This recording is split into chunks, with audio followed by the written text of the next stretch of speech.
I have something which I believe could very well be unique news when it comes to Hedera, and I think if anything, could be so good for its future. Even though nothing I say is financial advice, let's take a look at this right here. We'll see that, according to the TradingView, not too long ago, SEC confirms Grayscale's Hedera ETF proposal. Now, this is massive because, again, more specifically on March 11th, the U.S. Securities and Exchange Commission, aka the SEC, acknowledged Grayscale's proposal to list its Hedera ETF on NASDAQ. Now, why could this be massive and why is Grayscale amazing? Because we have to take a look at the nature of something like Grayscale, right? More specifically, we take a look at the Grayscale Bitcoin Trust. What do I mean by this? We take a look at, for instance, the Grayscale Bitcoin Trust currently holds nearly 195,000 Bitcoin, which is currently worth around $16 billion based on, current prices. So Grayscale, they don't play around. They're actually serious. And if you take a look at them, even focusing on someone like Hedera to begin with, that really indicates just how special Hedera is. I get it. Some people like to complain about HBAR because they're like, oh, wow, it's not the best and all this. Take a look at the price pullback. But really, if we take a look at the technology, we take a look at the fundamentals, Hedera is something very special. Keep in mind, Hedera Hashgraph is a directed acyclic graph. Something that I think is just much more dynamic than traditional blockchain technology because it's typically faster, usually a lot more scalable, consumes less energy. And these are benefits that I think even someone like Grayscale pays attention to, because if they didn't, then why would they be trying to do stuff like this, right?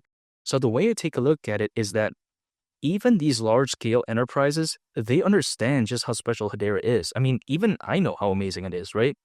Now, granted, I totally am aware of the fact that when it comes to mass scale adoption, it's not necessarily going to happen in the next 6 months or even the next 2 or 3 years, in my opinion. But still, I think this is good news nonetheless, because imagine during a fully fledged bull run, once the space picks up again, once the market is euphoric, once things are no longer, down, right? Of course, I think that when it comes to something like this, it's really going to play into the narrative, the tune of something like HBAR. Keep in mind, for the longest time possible, people only think about, Bitcoin ETF, Ethereum ETF. Sometimes they don't really think about, other alternatives, right? In this case, when we take a look at Hedera, this is something very special. Fundamentally speaking, Hedera is much more dynamic, in my opinion, than something like Ethereum or, let's say, Bitcoin.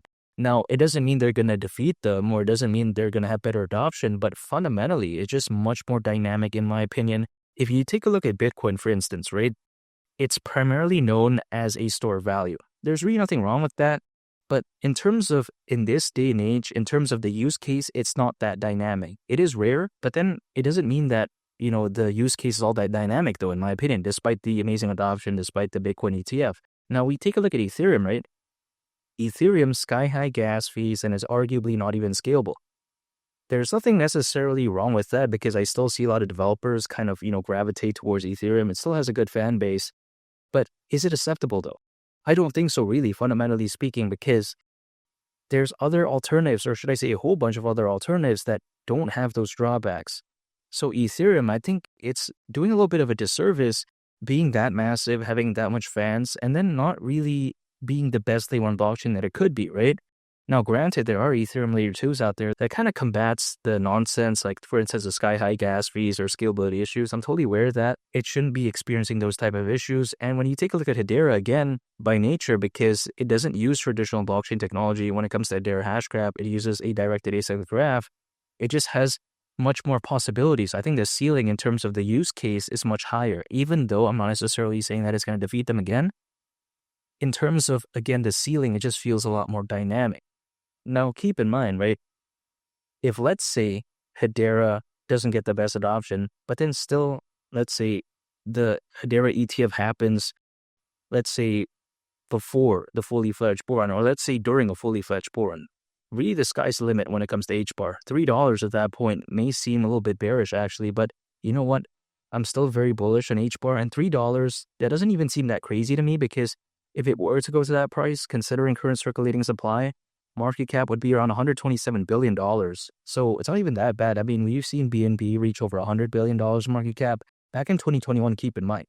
BNB, right, more specifically, you take a look at the BNB Smart Chain ecosystem.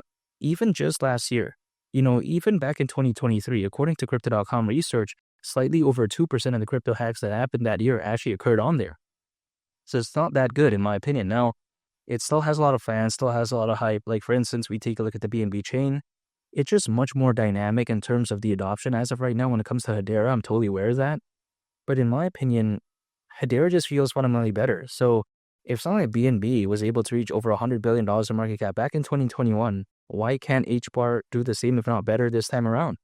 Now, keep in mind, right? Back in the peak of the 2021 bull run, there was roughly around 300 million crypto owners. Now we have over 600 million, according to Crypto.com research. I mean, this bull run could just be a lot more special. Kind of hard to kind of visualize that as of right now because the market is having a pullback, generally speaking. But in my opinion, once things do change again, this could be a totally different story. And as quickly as the sentiment became not that good when it comes to HBAR, along with the whole crypto space overall, I think the rate in which it changed, right, will be equally as fast when things do go up again. So again, I just don't think the race is over. I think that when it comes to, the sentiment, which may not be the best, it's only normal, right? People don't like to see the price go down. But for me, I have trained myself to be in this, mental state where if, let's say, things are going down, I don't panic. I just stick with my strategy, which is dollar cost averaging. Anytime on income, acquire, hold, and I just wait. Literally, that's it. I could care less about what happens to the price next week or today or whatever. This is not my style. I just accumulate, hold, and I just wait. That's it. The price could dump 40% or, pump 30%, whatever the case may be. I'm still going to do that. Anytime on income, acquire, hold, and I just wait. It's literally so simple. I mean, it's not rocket science. It doesn't require any genius capabilities or anything like that. It's literally so simple. I'm more so paying attention to near the end of this year because if you take a look at it, usually speaking, right? Or should I say, based off history, as a worst case scenario, altcoins, they typically peak around 18 months after a Bitcoin halving event. And the last Bitcoin halving event happened back in April of last year, so around 18 months from then is actually around October this year. So that's still plenty of time, in my opinion, for me to accumulate. Now, this is not a surefire date, but I can only take a look back in history. I can't take a look in the future. That's just the way to take a look at it. So I'm going to pay attention to that. Each cycle is going to be different. I'm totally aware of that, but I'm going to pay attention to near the end of this year. And I'm not giving up. I made it this far anyways, so, I'm still going to believe in this. Keep in mind, $3 for HBAR is now around a 14x from here. So again, I still don't view this as a bad thing, and I still believe in HBAR. And I really can't wait. And seeing news like this, man, I'm very excited. Still a lot yet to be told, right? In terms of whether or not will this actually become a reality or not, right? Again, the Hedera ETF, only time will tell, but I do believe in Grayscale. I do believe in Hedera and $3 for HBAR during this board. That's still my price target. And make sure to subscribe if you gain value from this video. Greatly appreciated. It's Mali the Captain, and I'll catch you all in the next one. I'm out. Peace. Bye.